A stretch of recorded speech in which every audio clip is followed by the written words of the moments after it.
नमस्कार, जय हिंद साथियों। स्वागत है आपका एक बार फिर से आपके अपने यूट्यूब चैनल बिट्टू जी के स्टडी में। तो यहाँ पर डिस्कस करने वाले हैं मध्य प्रदेश शिक्षक वर्ग 3 में बाल विकास के बारे में हम पढ़ने वाले हैं। तो जो भी कैंडिडेट हैं मध्य प्रदेश शिक्षक वर्ग 3 की प्रिपरेशन कर रहे हैं तो हमारी वीडियो से आपकी काफ़ी हेल्प होने वाली है ना। यदि वीडियो आपको पसंद आता है तो लाइक कर देना, और वीडियो आपको पसंद आता है तो बता देना कमेंट में। आगे के जो है पार्ट हम प्रोवाइड करेंगे। ये फर्स्ट पार्ट है। यदि फर्स्ट पार्ट आपको अच्छा लगता है तो कमेंट में बता दीजिएगा, हम आगे के जो है पार्ट्स आपके लिए अवेलेबल कराएंगे ना। और आप नए होंगे चैनल में तो प्लीज़ चैनल को सब्सक्राइब कर लेना दोस्तों, इसके आगे वाले पार्ट्स को विजिट करने के लिए। तो मैंने यहाँ पर गाइस टॉप 30 क्वेश्चंस ऐड किए हुए हैं। तो 30 में से आपके कितने सही आते हैं बताइएगा कमेंट में ना। तो मेरे आंसर बताने से पहले आपको आंसर यहाँ पे गैस करना है। तो 30 क्वेश्चन से बताइएगा लास्ट में आपने कितने 30 में से कितने सही किए ना। तो पसंद आता है वीडियो तो लाइक कर देना और चैनल को सब्सक्राइब कर देना, और हम करते हैं वीडियो को स्टार्ट। ठीक है, तो फर्स्ट क्वेश्चन मैं प्रदर्शित करने जा रहा हूँ। तो पहला क्वेश्चन है दोस्तों आपकी स्क्रीन पर, जब किसी वस्तु को देखकर या स्पर्श कर ज्ञान प्राप्त किया जाता है तो वह सीखना कहलाता है। तो जब किसी वस्तु को हम देखते हैं या स्पर्श करते हैं, मतलब जैसे कि हम एक अंधे को इमेजिन कर सकते हैं ना। जब किसी वस्तु को सॉरी अंधे को इमेजिन नहीं कर सकते। यहाँ पर कह रहा है कि जब किसी वस्तु को देखकर या स्पर्श कर ज्ञान प्राप्त किया जाता है तो वह सीखना क्या कहलाता है ना। तो पहला है प्रत्यक्षात्मक सीखना, दूसरा है ज्ञानात्मक सीखना, तीसरा है सहचार्यात्मक सीखना, और ऑप्शन डी है करके सीखना। तो क्या होगा आपके हिसाब से राइट आंसर, सोच लीजिएगा मेरे आंसर बताने से पहले, है ना। तो चलिए अब मैं आंसर बताता हूँ। दोस्तों जब किसी वस्तु को देखकर हम स्पर्श कर ज्ञान या देखकर ज्ञान प्राप्त करते हैं उसे कहते हैं प्रत्यक्षात्मक सीखना, है ना। तो ऑप्शन ए हमारा राइट जो हो जाएगा इस क्वेश्चन का आंसर, है ना। नेक्स्ट क्वेश्चन प्रदर्शित करते हैं।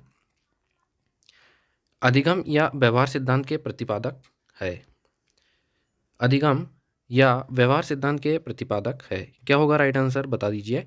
तो ऑप्शन ए है कर्ट लेविन, ऑप्शन बी है मैकडूगल, ऑप्शन सी है फ्रॉयड, ऑप्शन डी है क्लॉक हल। तो दोस्तों यहाँ पर राइट आंसर की बात कर लेते हैं। अधिगम या व्यवहार सिद्धांत के प्रतिपादक है ऑप्शन नंबर डी होगा क्लॉक हल, है ना। ऑप्शन नंबर डी इस क्वेश्चन का राइट आंसर हो जाएगा। अगला प्रश्न है, साधारण अभिप्रेरक हैं। मेरे आंसर बताने से पहले आपको सोच लेना है आंसर, ठीक है। तो ऑप्शन ए है सामाजिक, ऑप्शन बी है व्यक्तिगत, ऑप्शन सी है ब्रह, ऑप्शन डी है चेतावनीपूर्ण आंतरिक धारणा। क्या होगा राइट आंसर।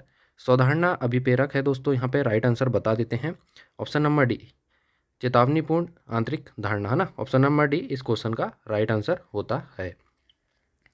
अगला प्रश्न है, स्वाभाविक प्रेरक है। स्वाभाविक प्रेरक क्या है। तो पहला ऑप्शन है दोस्तों दंड, दूसरा है पुरस्कार, तीसरा है अनुकरण, और ऑप्शन नंबर डी है प्रशंसा। क्या होगा राइट आंसर सोच लीजिए। तो राइट आंसर बता देते हैं हम। स्वाभाविक प्रेरक है एक, क्या है ऑप्शन नंबर सी अनुकरण है दोस्तों। अगला प्रश्न प्रदर्शित करते हैं। बालक किसी कार्य को अपनी इच्छा से करता है वह है। पहला है व्यक्तिगत प्रेरणा है, ऑप्शन बी है दोस्तों सामाजिक प्रेरणा, ऑप्शन सी है मनोदैहिक प्रेरणा, ऑप्शन डी है सकारात्मक प्रेरणा। जब बालक किसी कार्य को अपनी इच्छा से करता है तो क्या कहलाता है। क्या होगा राइट आंसर सोच लीजिए, और मैं अपना आंसर बताता हूँ। ऑप्शन नंबर डी सकारात्मक प्रेरणा कहलाती है दोस्तों। बालक किसी कार्य को अपनी इच्छा से जब करता है तो वह सकारात्मक प्रेरणा कहलाती है ना। ऑप्शन नंबर डी इस क्वेश्चन का राइट आंसर होता है। अगला प्रश्न, जन्मजात प्रेरक नहीं है। जन्मजात प्रेरक नहीं है। पहला है भूख, ऑप्शन बी है प्यास, ऑप्शन सी है आदत, ऑप्शन डी है दोस्तों नींद। क्या होगा राइट आंसर। तो जन्मजात प्रेरक नहीं है, राइट आंसर होगा दोस्तों हमारा ऑप्शन नंबर सी आदत। आदत जो होती है दोस्तों जन्मजात नहीं होती है। जैसे जैसे हम बड़े होते हैं हमें किसी जो है मतलब किसी भी चीज़ की आदत पड़ती जाती है ना। तो आदत जो है जन्म से ही हमारे पास नहीं होती, मतलब जन्म से नहीं मिलती है, ठीक है। अगला प्रश्न, फ्रॉयड ने सबसे अधिक बल किस मूल प्रवृत्ति पर दिया। फ्रॉयड ने सबसे अधिक बल किस मूल प्रवृत्ति पर दिया। ऑप्शन ए है काम प्रवृत्ति, ऑप्शन बी है रचना प्रवृत्ति, ऑप्शन सी है संचय प्रवृत्ति, ऑप्शन डी है समूह प्रवृत्ति। क्या होगा राइट आंसर बता दीजिए। तो राइट आंसर बता देते हैं यहाँ पे। Option number A right answer हो जाएगा काम प्रवृत्ति। फ्रॉयड ने सबसे अधिक बल जो दिया है काम प्रवृत्ति पर दिया है। अगला प्रश्न देख लेते हैं। पावलो ने अधिगम का जो सिद्धांत प्रतिपादन किया था वह है। पावलो ने अधिगम का जो सिद्धांत प्रतिपादित किया था वह है, क्या है? ऑप्शन ए है बहुक्रिया है, ऑप्शन बी आंशिक क्रिया है, ऑप्शन सी है अनुवूलित अनुक्रिया है, ऑप्शन डी है आत्मीकरण है। क्या होगा राइट आंसर बता दीजिए।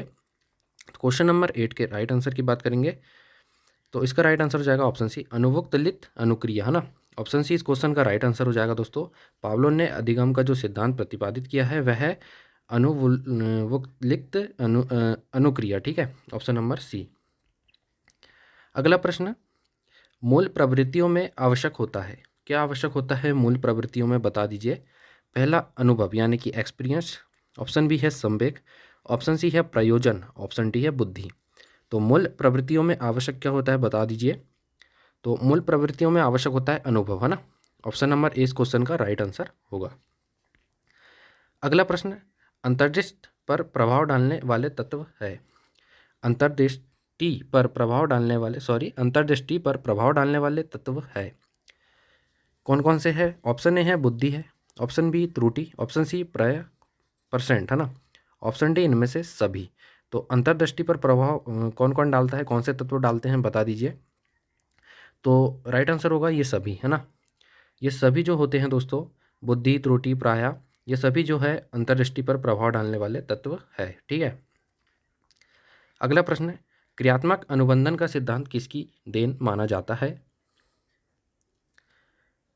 ए है थार्नाडाइक, ऑप्शन बी है पावलोव, ऑप्शन सी है स्किनर, ऑप्शन डी है इनमें से कोई नहीं। क्या होगा राइट आंसर, क्रियात्मक अनुबंधन का सिद्धांत किसकी देन माना जाता है। तो राइट आंसर हो जाएगा हमारा ऑप्शन सी स्किनर। स्किनर का जो है सिद्धांत जो है क्रियात्मक अनुबंधन का सिद्धांत जो है स्किनर की देन माना जाता है। अगला प्रश्न डिस्कस करते हैं, जिन आदतों का संबंध मस्तिष्क से होता है वे है। मोस्ट इंपॉर्टेंट क्वेश्चन है, वेरी वेरी इंपॉर्टेंट क्वेश्चन है। जिन आदतों का संबंध मस्तिष्क से होता है क्या कहलाती है ना, बता दीजिए फटाफट से। पहला है यांत्रिक आदतें, ऑप्शन बी है नाड़ी मंडल संबंधी आदतें, ऑप्शन सी है विचार संबंधी आदतें, ऑप्शन डी है उपयुक्त सभी। तो जिन आदतों का संबंध होता है मस्तिष्क से वह होती है दोस्तों नाड़ी मंडल संबंधी आदतें, है ना, ऑप्शन बी राइट आंसर हो जाएगा। अगला प्रश्न, प्राथमिक आवश्यकताएं होती है, प्राथमिक आवश्यकताएं होती है क्या होती है बता दीजिए। ऑप्शन ए है समाज में सम्मान रखने की, ऑप्शन बी है व्यक्ति के बनाए रखने की, ऑप्शन सी है विद्यालय के अस्तित्व को बनाए रखने की, ऑप्शन डी है उपयुक्त में से कोई नहीं। क्या होगा राइट आंसर बता दीजिए। तो दोस्तों प्राथमिक आवश्यकताएं होती है व्यक्ति के बनाए रखने की आवश्यकताएं होती है ना, ऑप्शन बी राइट आंसर होगा इस क्वेश्चन का। अगला प्रश्न, जब पूर्व प्राप्त अनुभव नवीन समस्या को हल करने में सहायक होता है वह है। क्वेश्चन को ध्यान से पढ़िएगा, जब पूर्व प्राप्त अनुभव है ना नवीन समस्या को हल प्राप्त करने के लिए सहायक होता है, मतलब कोई एक्सपीरियंस है ना, पुराना हो चुका है लेकिन जो समस्या है वह नहीं है, मतलब नई समस्या है, उसको हल करने में जो पुराना अनुभव काम आता है तो वह क्या कहलाता है ना।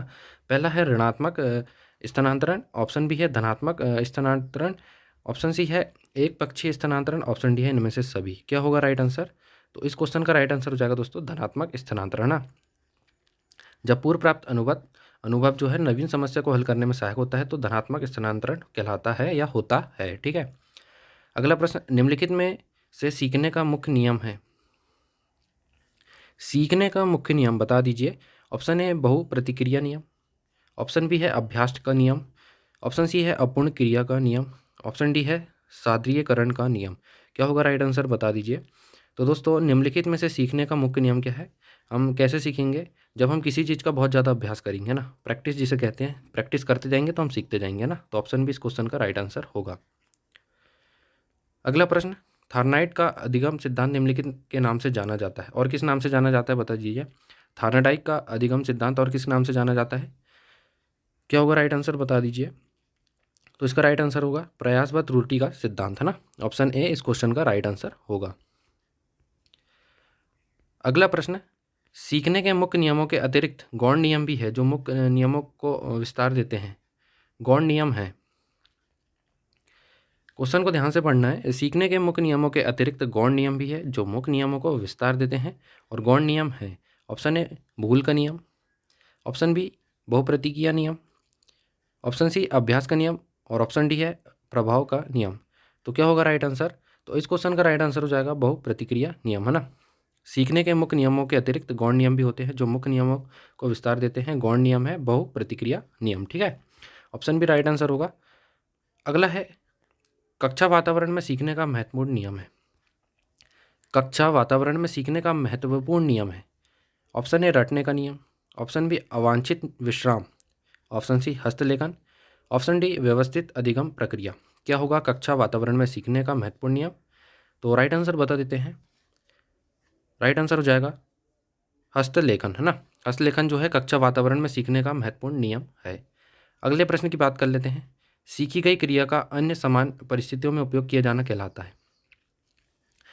जब हम किसी चीज़ को सीखते हैं ना, और अन्य जो समान परिस्थितियाँ होती हैं उसमें हमें उपयोग कभी कभी मतलब करना पड़ता है ना, तो इस टाइप की क्रियाओं को क्या कहा जाता है ना। तो पहला है अधिगम, ऑप्शन बी है अधिगम स्थानांतरण, ऑप्शन सी है परिवक्ता, और ऑप्शन डी है इनमें से कोई नहीं। तो क्या होगा राइट आंसर इस क्वेश्चन का? सीखी गई क्रिया का अन्य समान परिस्थितियों में उपयोग किया जाना कहलाता है। तो राइट आंसर होगा ऑप्शन बी अधिगम स्थानांतरण, ठीक है। अगले प्रश्न की बात करेंगे। सीखना प्रभावित होता है।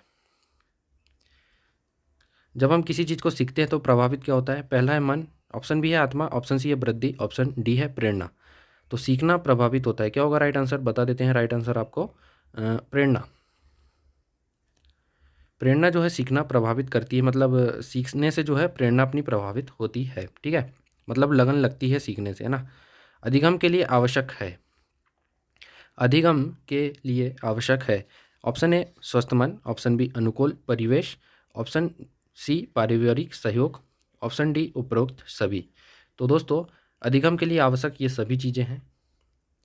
स्वस्थ मन भी होना चाहिए, अनुकूल परिवेश भी होना चाहिए, पारिवारिक सहयोग भी होना चाहिए जो है अधिगम के लिए, ठीक है।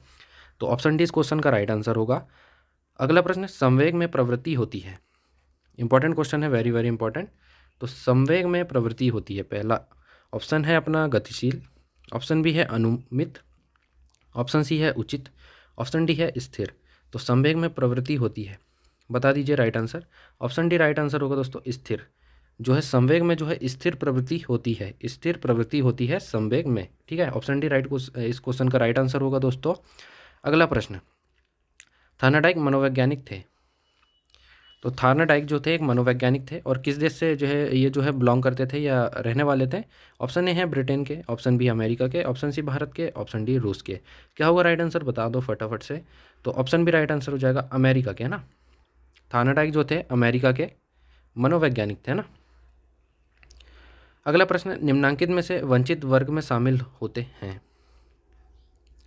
वंचित वर्ग में कौन शामिल होता है? ऑप्शन ए है अनुसूचित जाति होती है, ऑप्शन बी अनुसूचित जनजाति, ऑप्शन सी विकलांग बालक, और ऑप्शन डी उपरोक्त सभी। तो कौन शामिल होते हैं बता दो, निम्नांकित में से वंचित वर्ग में शामिल होते हैं। क्या होगा राइट आंसर इस क्वेश्चन का? राइट आंसर होगा ऑप्शन डी, ये सभी जो हैं वांछित वर्ग में शामिल होते हैं। अनुसूचित जाति, अनुसूचित जनजाति और विकलांग बालक, ये सभी जो है वांछित वर्ग में शामिल होते हैं। अगला प्रश्न प्रदर्शित करते हैं दोस्तों। मापन किया जाने वाला व्यक्तित्व का प्रत्येक पहलू व्यक्तित्व भिन्नता का अंश है। उपयुक्त परिभाषा दी है। तो ऊपर जैसे कि क्वेश्चन में एक परिभाषा दी हुई है ना, तो हमें बताना ही है परिभाषा किस वैज्ञानिक की है ना। तो ऑप्शन ए है गटलेविन ने कहा है ऐसा, ऑप्शन बी स्किनर ने कहा है, ऑप्शन सी है जेम्स डेवन ने कहा है, या इनमें से किसी ने नहीं कहा है। तो ऊपर एक परिभाषा है, इसमें से किसकी परिभाषा हमें बताना है। तो क्या होगा राइट आंसर? तो यह परिभाषा दी है दोस्तों स्किनर ने, है ना। ऑप्शन नंबर 20 क्वेश्चन का राइट आंसर होगा, ठीक है। अगला प्रश्न देख लेते हैं। थार्नाडाइक का सीखने का मुख्य नियम नहीं है। ऑप्शन ए है अभ्यास का नियम, ऑप्शन बी है तत्परता का नियम, ऑप्शन सी है परिणाम का नियम, ऑप्शन डी है सादरीकरण का नियम। तो थार्नाडाइक का सीखने का मुख्य नियम नहीं है। कौन सा जो है मुख्य नियम नहीं है थार्नाडाइक का सीखने का ना, तो बता दीजिए राइट आंसर। तो राइट आंसर की बात करेंगे यहाँ पे ऑप्शन डी, है ना। जो है हमारा सादृश्यीकरण का नियम जो है थार्नाडाइक का सीखने का मुख्य नियम नहीं है। ऑप्शन डी इस क्वेश्चन का राइट आंसर हो जाएगा दोस्तों हमारा। अगले प्रश्न की बात करेंगे। शिक्षा मनोविज्ञान जरूरी है। तो शिक्षा मनोविज्ञान क्यों जरूरी है बताना है यहाँ पे। ऑप्शन ए है शिक्षक के लिए, ऑप्शन बी है छात्र के लिए, ऑप्शन सी है अभिभावक के लिए, ऑप्शन डी है सभी के लिए। तो शिक्षा मनोविज्ञान जरूरी क्यों है बता दीजिए फटाफट से। शिक्षा विज्ञान क्यों जरूरी है? बहुत ही सिंपल क्वेश्चन है, सभी के लिए ना। शिक्षक के लिए भी ज़रूरी है, छात्र के लिए भी ज़रूरी है, अभिभावक के भी लिए ज़रूर, मतलब शिक्षा जो है मनोविज्ञान सभी के लिए ज़रूरी है। अगले प्रश्न की बात करेंगे, अधिगम की निम्नांकित परिभाषा किसने दी है? सीखना विकास की प्रक्रिया है ना, तो यहाँ पर फोकस करना है, सीखना विकास की प्रक्रिया, ऐसा किसने कहा है, यह परिभाषा किसने दी है? ऑप्शन है बुटवर्थ, ऑप्शन बी है Crow and Crow, option C है स्किनर, ऑप्शन डी है गिलफोर्ड। तो किसने कहा है दोस्तों, ऐसा बता दीजिए। तो ऐसा कहा है हमारे वुडवर्थ ने, है ना, सीखना विकास की प्रक्रिया है, यह कथन है वुडवर्थ का। ऑप्शन ए इस क्वेश्चन का राइट आंसर हो जाएगा अपना ऑप्शन ए, है ना। अगला प्रश्न, सीखने को प्रभावित करता है कक्षा का सामाजिक वातावरण, ऑप्शन बी है मनोविज्ञान वातावरण, ऑप्शन सी है आर्थिक वातावरण, ऑप्शन डी है प्रशासनिक वातावरण। तो सीखने को प्रभावित कौन करता है, बता दीजिए। क्या सामाजिक वातावरण करता है? क्या लगता है आपको राइट आंसर? जी नहीं, मनोविज्ञान वातावरण बहुत ज़्यादा प्रभावित करता है सीखने को, है ना। जब हम कोई चीज़ सीखते हैं तो मनोविज्ञान वातावरण काफ़ी ज़्यादा प्रभावित करता है। अगला और लास्ट क्वेश्चन है, तत्परता के द्वारा हम कार्य सीख लेते हैं। तत्परता के द्वारा हम कार्य सीख लेते हैं, काफ़ी अच्छा क्वेश्चन है, इंपॉर्टेंट क्वेश्चन है, बता दीजिए आंसर। ऑप्शन है धीरे धीरे, ऑप्शन बी है शीघ्र, ऑप्शन सी है अधूरा, ऑप्शन डी पूर्ण। तो तत्परता के द्वारा हम कार्य सीख लेते हैं, क्या होगा राइट आंसर, बता देते हैं राइट आंसर। इसका राइट आंसर होगा शीघ्र, है ना, ऑप्शन बी। यहाँ पर थोड़ा मिसप्रिंट है, शीघ्र है। तत्परता के द्वारा हम कार्य शीघ्र सीख लेते हैं, ठीक है, तो ऑप्शन नंबर बी राइट होगा। तो गाइस ये थे हमारे बाल विकास से संबंधित 30 क्वेश्चन। आपने इनमें से जो है कितने अटेम्प्ट किए, आपके कितने सही क्वेश्चन है, प्लीज़ कमेंट में बताइएगा। वीडियो पसंद आया हो तो लाइक कर देना, और बता दीजिए आपको आगे के पार्ट चाहिए तो बता दीजिए कमेंट में कि मोर पार्ट्स हमें चाहिए, है ना। तो इस हिसाब से मैं जो है आगे के पार्ट्स लेकर आऊँगा। तो अभी के लिए चैनल को सब्सक्राइब कर लीजिए, वीडियो को लाइक कर दीजिए, और हम करते हैं वीडियो को एंड।